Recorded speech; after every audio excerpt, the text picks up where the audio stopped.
ओम श्री वेद पुरुषाय नमः। नमस्कार। क्लास नंबर 225 श्रीमद् भगवद गीता जी शंकराचार्य जी के भाष्य के अनुसार आरंभ किया जाता है। ओम श्री सीतारामचंद्राभ्याम नमः। नमो गुरुभ्यः। अथ काल देवताः श्री संवत् 2081 श्रावण शुक्ल पक्षः अष्टमी सोमवारः स्वाति नक्षत्रम दक्षिणायनं वर्षा ऋतुः। ओम तत्सत्।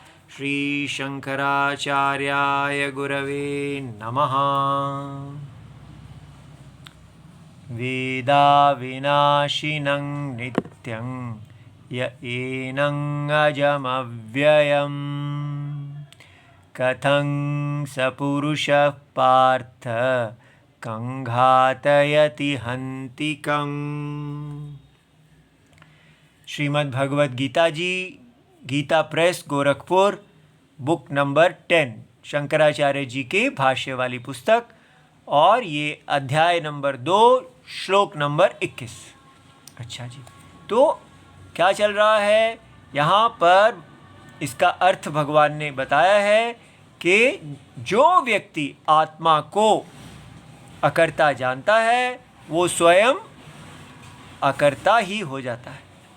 इसलिए ये विषय चल रहा है कि जो व्यक्ति इस प्रकार अपने आप को अकर्ता देख लेता है, अनुभव में ऐसा समझ जाता है कि आत्मा अकर्ता है और ये सारा क्रिया और उसके फल ये केवल आत्मा की मिस्टेक है, अर्थात विपरीत ग्रहणम है, तो वो विपरीत ग्रहणम को अब करेक्ट कर लेता है, उससे बाहर आ जाता है। तो ये जो शास्त्र व्यक्ति विपरीत ग्रहण से बाहर आ जाता है उसको कर्मों में अधिकार नहीं है। तो जो वो कर्म पहले कर रहे थे अब उसको त्याग के वो सर्व कर्म संन्यास लेंगे। तो यहीं पर ये टॉपिक चल रहा है कि वेद के दो भाग हैं। एक जो ये देखिए, वेद के दो भाग हैं। एक भाग है जिसमें वेद के शास्त्र जनित प्रवृत्ति अदृष्ट प्रयोजन, इस भाग में कहा जाता है कि आत्मा देह नहीं है। ठीक है, जो हमको पहले वेद से पहले हमें केवल प्रत्यक्ष और अनुमान का पता है। ये सारा संसार केवल डायरेक्ट परसेप्शन और इन्फ्रेंस को ही जानता है, और उससे जनित प्रवृत्ति। जब वो दुनिया को हम देखते हैं तो हमें लगता है ये दुनिया को हम वश में कर लेंगे, इसे कंज्यूम करेंगे, इसको भोगेंगे तो हमें सुख मिलेगा। तो ये जो प्रवृत्ति है ये बिफोर वेदा है। वेद में आने से पहले सारे की सारी दुनिया असुर है। ये हमारा वेद है, चाहे वो कितना भी गुड व्यक्ति क्यों ना हो। वो जो वेद को नहीं जानता वो अधार्मिक असुर है। देखिए, और जब हमें वेद चक्षु मिलते हैं तो ये स्वाभाविक प्रवृत्ति से हटकर हम अस्वाभाविक प्रवृत्ति में आते हैं। अस्वाभाविक प्रवृत्ति हमें क्या कहती है कि आप केवल आपका शरीर जिसके अंदर प्रत्यक्ष और अनुमान प्रमाण की अवेलेबिलिटी है, वो पूरा शरीर ही आत्मा पहनती है। तो आप शरीर नहीं हैं, आप शरीर को पहनने वाला कर्ता भोक्ता आत्मा है। और ये कर्ता भोक्ता आत्मा जो है, इसकी क्रियाएं वेद के अनुसार धर्म और अधर्म है। वेद इसको जो धर्म बताते हैं वो धर्म है।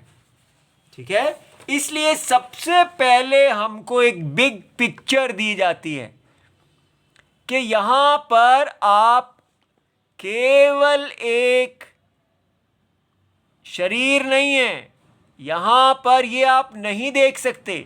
आपके चक्षु इंद्रियां आपको विराट शरीर नहीं दिखा सकती, ये वेद ही दिखा सकते हैं। आप सब करोड़ों जितने भी पूरा जीव जंतु इस संसार के हैं, वो एक विराट शरीर के अंदर हैं और उन सब के अंदर एक आत्मा है। लेकिन अज्ञान दृष्टि से वो हर शरीर में शरीर की कर्मेंद्रियां और ज्ञान इंद्रियों के साथ एक ही भाव करते हुए वो अपने आप को कर्ता और भोक्ता देखती है। तो इसलिए आप करने और भोगने वाला, क्रिया का कर्ता, क्रिया का भोक्ता आत्मा हो। हर शरीर में एक ही आत्मा अनेक कर्ता भोक्ता जैसी दिख रही है अज्ञान के कारण। और ये जो अज्ञान है, इस अज्ञान के चलते आपको धर्म मिला है कि अब आप बार बार इसी शरीर में मूव करते रहेंगे। ठीक है, जैसा आप कर्म करेंगे, कभी इस शरीर के आप सिर बन के पैदा होंगे, कभी आप भुजा, इस प्रकार। और ये स्थूल शरीर है, फिर इसका सूक्ष्म शरीर है, इसकी इंद्रियां, इसकी मन, इसकी बुद्धि, इसका अहंकार, वो देवताओं का शरीर है जो इसको अनुग्रह करता है। तो आप अनुग्राही शरीर में जाएंगे तो देवता शरीर, सूक्ष्म शरीर, और अगर आप अनुग्रहित शरीर तो जीव शरीर। इसलिए आपके पास योनियां कौन कौन सी हुई? जीव शरीर में आना या देवता शरीर में आना। तो आप अविद्या में जब आप अपने आप को कर्ता और भोक्ता देखते हैं तो आप धर्म से बद्ध हैं। ये धर्म जो होता है इसको कहते हैं वेद शास्त्र जनित प्रवृत्ति, और ये अस्वाभाविक होती है। ये आपके स्वभाव के ऊपर नियंत्रण लगाती है। ये बहुत कठिन है, ये तपस्या है, क्योंकि इसका प्रयोजन दृष्ट नहीं अदृष्ट है। हर समय आप जो दिखता नहीं है पुण्य और पाप, उसके लिए जीते हैं कि मुझे ऐसा जीना है जिससे मुझे पाप की प्राप्ति ना हो और पुण्य की प्राप्ति हो, ताकि मैं देहांतर प्राप्ति करूं, लोकांतर प्राप्ति करूं और प्रगति करूं। तो पहला एक प्रगति का मॉडल दिया जाता है कि आप अपनी उच्च देह को प्राप्त करें। इसलिए ये इस शरीर में ब्राह्मण की शरीर को सबसे उच्च देह कहते हैं। ठीक है, और उसके अंदर भी तारतम्य है। जो सबसे अगस्त्य आदि मुनि जैसे ब्राह्मण, वो सबसे ऊंचे हैं। तो इस प्रकार हर जगह ग्रेडेशन है, एक तारतम्य है। हर कर्म से व्यक्ति उच्च उच्च योनियों में जाता है, और ब्राह्मणों से ऊंचे हैं देवता। ठीक है, देवता सबसे ऊपर हैं, देवताओं के नीचे हैं ऋषि, ऋषियों के नीचे है पितृ, ऐसे ग्रेडेशन है। ठीक है, और इस प्रकार, और उससे पीछे है भगवान, जगत की आत्मा। वो अपनी माया से ये सारे शरीर धारण किए हुए हैं, और माया क्या है? अविद्या कल्पित। इस प्रकार पहले हमें बताया जाता है कि चल क्या रहा है, और हमें कहा जाता है कि आपको अपनी इस प्रवृत्ति पे रोक लगाना है। ये हमारे स्कूल कॉलेज में पढ़ाई में इंडिया से ख़त्म हो गया।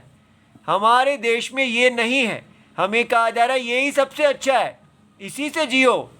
ठीक है, प्रत्यक्ष और अनुमान से जीना ही सब कुछ है। तो क्या कहा जा रहा है कि जो व्यक्ति प्रत्यक्ष और अनुमान से स्वार्थी जीता है वो बैड मैन है। गुड मैन क्या है? सबके लिए जियो। बैड मैन कौन है? अपने लिए जीने वाला। इसलिए जो अपने लिए जीता है वो बैड है। लेकिन वेद क्या कह रहे हैं? दृष्ट प्रयोजन, जो अदृष्ट को नहीं जानता, केवल दृष्ट प्रयोजन, केवल देह के लिए जीता है, चाहे वो अपनी देह के लिए जिए या दूसरे की देह के लिए जिए, वो अधर्म है। तो इसलिए ये वैदिक प्रवृत्ति में हमें लौटना होगा। इसको कहते हैं यज्ञपरायण, और इसमें असमानता है। इस असमानता को हम पचा नहीं पा रहे, क्योंकि हमें दिखाया जा रहा है कि बाजार में समानता है। ठीक है, ये आप ध्यान से देखिए क्या समानता है बाजार में। बाजार में आप बिकते हैं, बेचते हैं अपने आप को और दूसरों को खरीदते हैं। यही बाजार है ना। तो बाजार में क्या समानता है? अपने आप को बेचना, दूसरे को खरीदना, अपनी सर्विसेज को बेचना, उसमें क्या क्या समानता है? क्या वो बड़ी डिग्निटी है उसमें? अपने बाजार में जाके जिससे भी आपने काम कराना है, जिसके भी आप अधीन हैं, तो अधीन तो आप रहते ही हैं। कोई ऊपर होता है, कोई नीचे होता है। समानता कहाँ है? बस इतनी ही समानता है कि आपको कहा जाता है कि आप आईएएस ऑफिसर बन सकते हैं, प्राइम मिनिस्टर बन सकते हैं। क्या होता है अगर आप प्राइम मिनिस्टर बन गए, अगर आप आईएएस ऑफिसर बन गए, आप अगर बहुत बड़े हिमालय पर्वत पे चढ़ गए, ओलंपिक मेडल्स ले लिए, तो क्या हुआ? देखिए उन सब की हालत क्या है। क्या वो व्यक्ति अपनी उस शांति को प्राप्त करता है? हर समय इच्छा, भय, क्रोध उसको पकड़े रखता है। इसलिए हर समय कंपटीशन, हर समय दूसरे को गिराना और ऊपर चढ़ना, क्योंकि आप जब तक दूसरे को गिराएंगे नहीं, आप ऊपर चढ़ ही नहीं सकते। और हर समय भय, क्योंकि दूसरा व्यक्ति आपको गिरा देगा। आपकी अपनी पत्नी, आपका अपने पति, आपके अपने बच्चे तक आपको गिरा देंगे, क्योंकि सब भोगी हैं। तो इसलिए ये जो हमको लग रहा है कि ये बाजार व्यवस्था बहुत अच्छी है, ये परम विनाश का कारण है, उपभोक्तावाद का कारण है। सारे दुनिया का विनाश करने वाली ये बाजार व्यवस्था है। इसको कुछ भी कर लो, ये कभी भी राम जी का निर्माण नहीं कर सकती। ये रावणों की व्यवस्था है कि ये मानना कि हम सब रावण हैं और अब हमको एक बाजार के नियम से जीना चाहिए। बार बार हम आपको बता रहे हैं कि ये विचार करें, ये अनर्थ है। लेकिन यहाँ से इधर आना बहुत ही कठिन है। तो इसको कैसे करना है? इसके लिए हमें बताया जा रहा है कि हमारे शरीर के अंदर ही हमारे प्राण हैं। हमारे प्राण हमको तारेंगे। ये जो प्राण हैं ये कभी भी पाप को प्राप्त नहीं होते। इनके अंदर कभी भी दृष्ट प्रयोजन नहीं आता। ये सदा यज्ञ करते हैं, ये सदा निस्वार्थ रहते हैं, ये सदा सम हैं। कोई कलयुग आ जाए, कुछ भी आ जाए, इनके अंदर कोई पाप नहीं आता। ये कभी नहीं थकते। जन्म से लेके मृत्यु तक ये अपना यज्ञ समभाव से करते रहते हैं। जैसे इंद्रियां हैं, आंखें जो हैं वो राग द्वेष से प्रेरित होती हैं, कान राग द्वेष से प्रेरित हैं। हर ज्ञान इंद्रियां, 5 ज्ञान इंद्रियां, कर्म इंद्रियां राग द्वेष से प्रेरित हैं। लेकिन एक प्राण है हमारे देह में जो कोई राग द्वेष उनमें नहीं है। वो केवल उनको स्वभाव से ही यज्ञ प्रवृत्ति है। तो क्या उपाय है? आपको बस इतना करना है कि प्राण के साथ आपको मिल जाना है। अपनी प्रतिष्ठा प्राण में कर लीजिए। वो कैसे करते हैं? हरे राम हरे राम हरे राम। बोलना नहीं, मन की वाणी से बोलते जाइए। और जो प्राण है वो प्राण माला के साथ जोड़ लीजिए। आप देखेंगे कितना चेंज आ जाएगा। आपकी सब इंद्रियां जो हैं, जो दृष्टपरायण हैं, वो अदृष्टपरायण हो जाएंगी। केवल बस प्राण में शरण लेना ही राम शरणम है। क्योंकि प्राण भगवान की उपाधि है। प्राण सारे शरीर को पालते हैं और इसलिए वो सर्वव्यापी हैं सारे शरीर में। वो सूत्र आत्मा है, पूरे जगत की आत्मा। प्राण ईश्वरा प्राण की उपाधि है। बस प्राण में शरण लेंगे तो सारी इंद्रियों की जो भूख है, जो हमें सताती रहती है, हर व्यक्ति की इच्छा है कि I should be in control.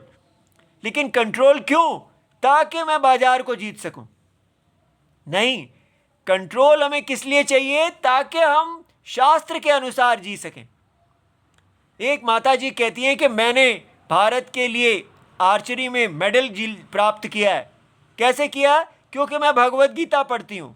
Bhagavad Gita मुझे कंसंट्रेशन में हेल्प करती है। इसका क्या मतलब हुआ? कि भगवत गीता मुझे दृष्ट प्रयोजनम, मेरी इच्छाओं को पूरा करने के लिए हेल्प करती है, मन को एकाग्र करती है। लेकिन भगवत गीता किस लिए चाहिए थी? वेद शास्त्र को प्राण बनने के लिए। प्राण की तरह जियो, ठीक है, प्राण की तरह खाओ।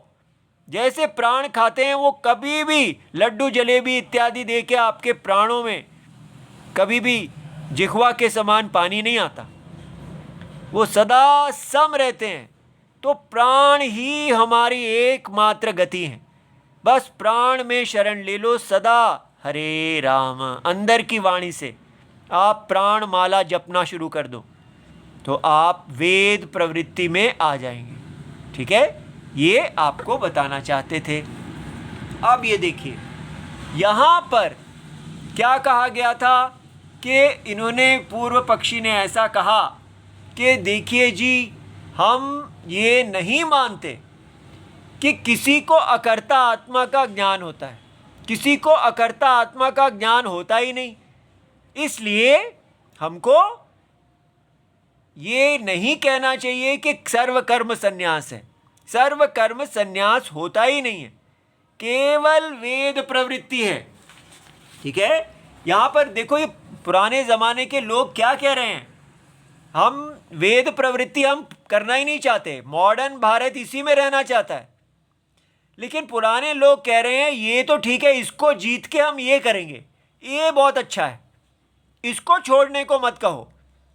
इसको भी छोड़ के ये क्या है, मैं आत्मा करता है, आत्मा भोगता है, और इसलिए कर्मों से आप उच्च गति को प्राप्त करो। इतना डिसिप्लिन वो करने के लिए तैयार हैं, लेकिन कहते हैं अकर्ता आत्मा नहीं है। जब हम अकर्ता आत्मा को देख लेंगे तो इससे भी मुक्त हो जाएंगे, ये कोई है ही नहीं। तो शंकराचार्य जी ने क्या उत्तर दिया कि अगर आप वेद को मानते हो कि वेद इसके बारे में बताते हैं तो फिर उसको भी मानो, क्योंकि एक प्रवृत्ति अगर वेद के ज्ञान से हो जाती है तो फिर अकर्ता आत्मा का ज्ञान भी वेद से हो जाता है। ठीक है, एक ही वेद अगर दोनों के बारे में बता रहा है तो एक को आप मान रहे हैं और एक को नहीं मान रहे, ऐसा मत कहिए। तो आपको दोनों मानने चाहिए। अब वो कहते हैं कि क्या कारण है कि आप ऐसा मानते हैं कि वेद जो है वो हमको अदृष्ट आत्मा का ज्ञान नहीं देते। तो ये देखिए उनका उत्तर। वो कहते हैं हम इसलिए नहीं मानते क्योंकि आपका अकर्ता आत्मा करण अगोचरत्वात्, क्योंकि आपका कर्ता आत्मा कर्णों के द्वारा, कर्ण क्या होते हैं, ज्ञान इंद्रियां, माने आंखों के द्वारा आपका आत्मा देखा नहीं जा सकता और कानों के द्वारा सुना नहीं जा सकता। इसलिए कोई भी 5 इंद्रियां आपके अकर्ता आत्मा को नहीं जानती। तो ये साइंटिस्ट, मॉडर्न साइंटिस्ट यही कह रहे हैं कि हम इसलिए नहीं मानेंगे अकर्ता आत्मा को कि वो जगत का सत्यम है, क्योंकि अगर वो सत्यम है तो वो कर्णों के द्वारा जाना जाना चाहिए। तो वो भी यही कहते हैं, वो कहते हैं कि अकर्ता आत्मा जो आप कह रहे हैं ज्ञान का विषय है, तो ये कैसा ज्ञान का विषय है जो कर्णों से जाना ही नहीं जाता। इसलिए हम कहते हैं कि अकर्ता आत्मा का ज्ञान हो ही नहीं सकता, क्योंकि उसके लिए कोई कारण नहीं है। अब इसका जो उत्तर है वो बहुत ही कमाल का उत्तर भगवान शंकराचार्य जी देने वाले हैं। आप सोचिए कि शंकराचार्य जी का क्या उत्तर होना चाहिए। मैंने जब इसको नीचे पढ़ा नहीं था तो मुझे लगा था कि शंकराचार्य जी कहेंगे कि ठीक है, आत्मा करण गोचर नहीं है, लेकिन आत्मा तो स्वयं सिद्ध है, तो स्वयं सिद्ध तो है ना, ऐसा उत्तर देना चाहिए। लेकिन शंकराचार्य जी ने ये उत्तर नहीं दिया। उन्होंने दिखाया कि आत्मा करण गोचर है। ये ब्रिलियंस देखिए शंकराचार्य जी की, कमाल का उत्तर। कैसे करण गोचर, कैसे?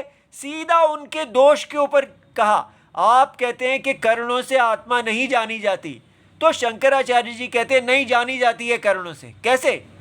देखिए, तो वो बृहदारण्यक उपनिषद में एक श्रुति है, ठीक है, ये बृहदारण्यक उपनिषद शुक्ल यजुर्वेद के उपनिषद हैं।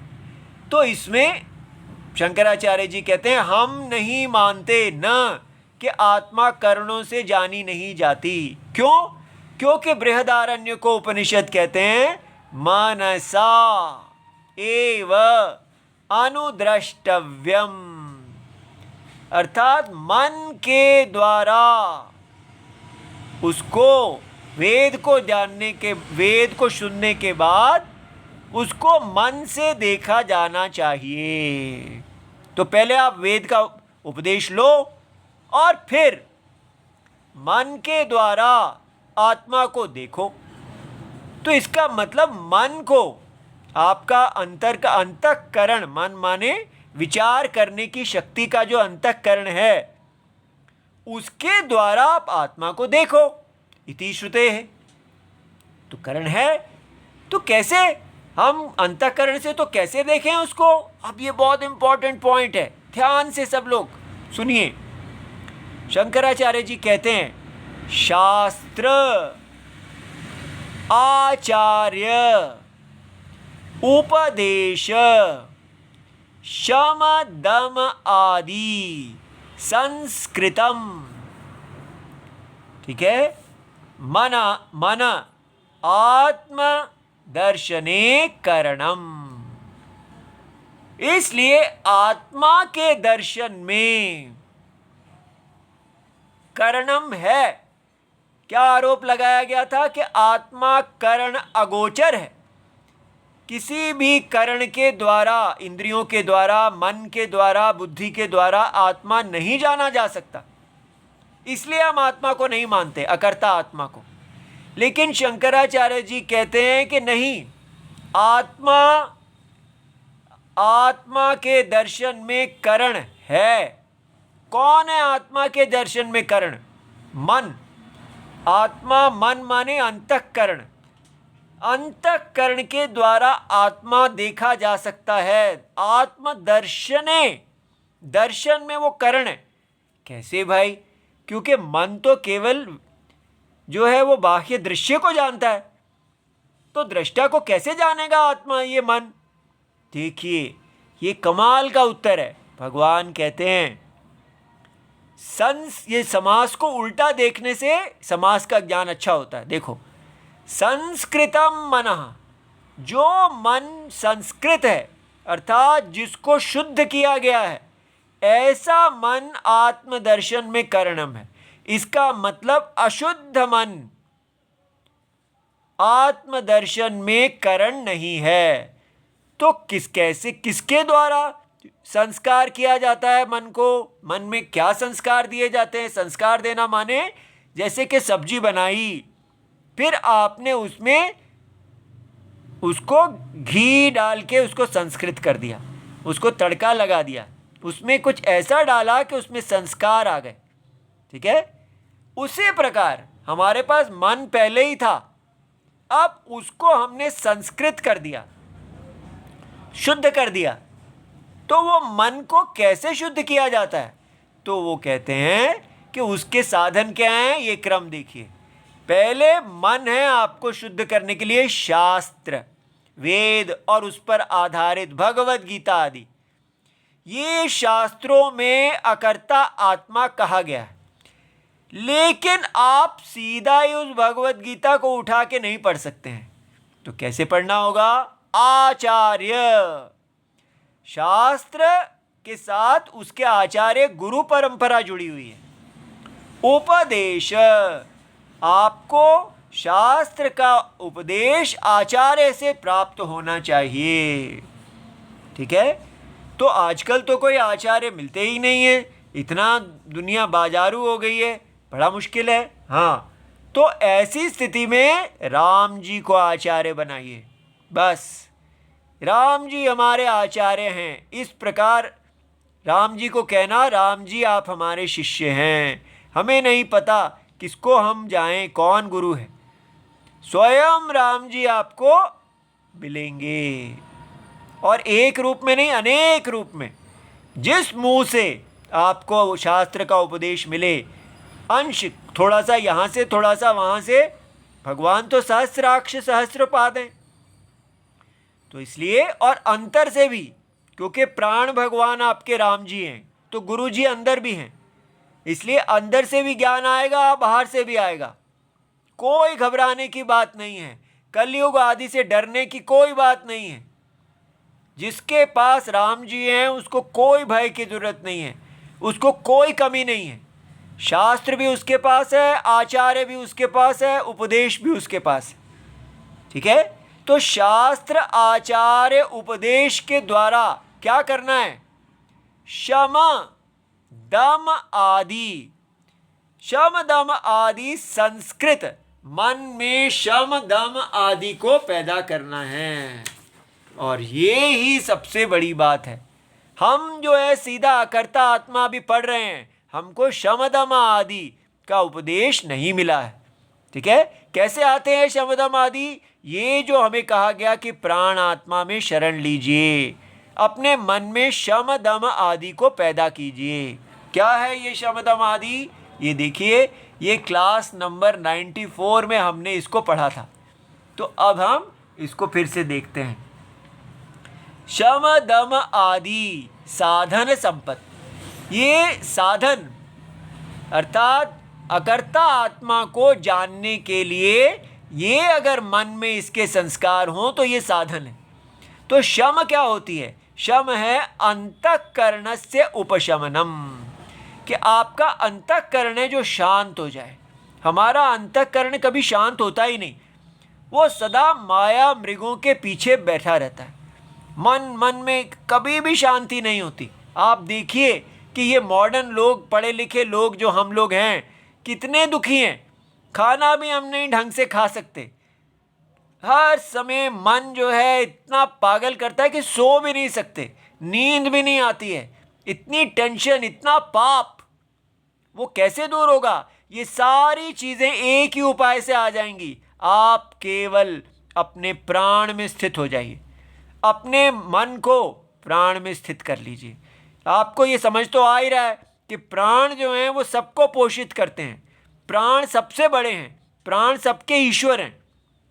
तो अगर आपका मन प्राण में चला जाए, कैसे जाता है? आप देखिए कि सब चीज़ प्राण से पूर्ण है, तो प्राण में स्थित हो जाएंगे तो अपने आप प्राण तो मन में भी हैं, हर जगह हैं प्राण। तो आपको केवल अपना ध्यान बाहर निकलते हुए प्राण और अंदर जाते हुए प्राणों में लगाना है। तो उससे क्या होगा? मन का जो मुनमुन चलता ही रहता है, उसको जीतो, उसको जीतो, क्या करूं, कौन सा जुगाड़ लगाऊं, किसके पास जाऊं, मोबाइल देखूं, ये करूं, सब शांत हो जाएगा। तो पहला शमः। फिर दमः क्या है? बाह्य इंद्रियां, बाहर की इंद्रियां जो हैं वो भी हर समय आंखें देखना चाहती हैं, कान सुनना चाहते हैं, हमारे कंट्रोल में ही नहीं है कुछ। प्राण में रहिए, आपको दम की प्राप्ति हो जाएगी। उपरति सर्वेभ्यः कर्मेभ्यः विक्षेपकारिभ्यः विनिवृत्ति, सारे जो कर्म के फल हैं जिनसे मन जो है विक्षिप्त होता है, किसी स्त्री को देख लिया, कोई भी आपने भोग की वस्तु देख ली, उन सबसे अब उपरति कुछ नहीं है। ये सारा संसार जो है दुखमय है, सारे भोग दुखमय हैं, इनसे कुछ नहीं मिलता। केवल प्राण की तुष्टि के लिए जीना है, बस प्राण हेल्दी रहें, सब कुछ है। ठीक है, इसलिए उपरति। स्वर्ग इत्यादि सब भोग भी उपरति। प्राइम मिनिस्टर बन जाऊं, ये बन जाऊं, वो बन जाऊं, उसको जीत लूं, इसको जीत लूं, सबके प्रति रति ना रहे। कुछ नहीं करना मुझे केवल प्राण की तरह यज्ञ करना है। राम आज्ञा ही एकमात्र सौभाग्य है। ऐसा तितिक्षा द्वंद्व सहिष्णु, अर्थात जो भी आपको लाभ हानि दुख सुख मन इत्यादि होता है उसको सहन करो। ठीक है, एक लड़की कहती है कि मेरा दिल जिसने तोड़ा है मैं जीवन भर उसको माफ़ नहीं करूंगी। अब बताओ ये कितने लोगों को माफ़ नहीं करेंगे? आपने कहना है ये दिल तो टूटता ही रहता है, कोई बात नहीं। इसलिए ये संसार की प्लस माइनस चलती रहती हैं, यज्ञ सबसे बड़ी बात है। राम जी से जो प्यार करता है वो संसार के सारे ऊपर प्लस माइनस में सहिष्णु होता है, उसको सह लेना बहुत बड़ी शक्ति है। तितिक्षा। फिर समाधानम, मनसः एकाग्र संपादनम, मन में केवल एक ही निश्चय है कि मुझे केवल परमात्मा राम जी से प्यार है, राम आज्ञा, बस और कुछ नहीं। वेद की प्रवृत्ति, केवल राम की तरह जीना है बस, और कोई गोल ही नहीं है। उसके बाद श्रद्धा, वेद से वेद प्रमाण हैं, प्रत्यक्ष और अनुमान प्रमाण नहीं है। मुमुक्षुत्वम, वो क्या है? सुख दुख बंधन, ये सारा संसार से मोक्ष, अब मुझे मोक्ष चाहिए। और इस प्रकार जो व्यक्ति मोक्ष को चाहता है वो नॉन कॉम्पिटिटर बन जाता है, उसको केवल बस मोक्ष के साधन में ही इंटरेस्ट है और किसी चीज में इंटरेस्ट नहीं है। ये बात समझ में आ गई? इस प्रकार ये सारी की सारी जो हैं इनको बोलते हैं शम दम आदि। ठीक है, शम दम उपरति तितिक्षा समाधानम श्रद्धा मुमुक्षुत्वम च, इनको ही भगवान कह रहे हैं कि जो मन इनसे संस्कृत होगा वो आत्मदर्शन को देखने में करण है। तो इसलिए आत्मा जो है वो अकरण करण अगोचरम नहीं है, मन से जानी जाती है। हमें ऐसा मन पैदा करना है, और आजकल भारत में ऐसा मन पैदा करने की साधन ही खत्म हो गया है। तो वो हम उस पे ध्यान दें और उसको वापस लाएं। ओम नमो भगवते वासुदेवाय, प्रणाम।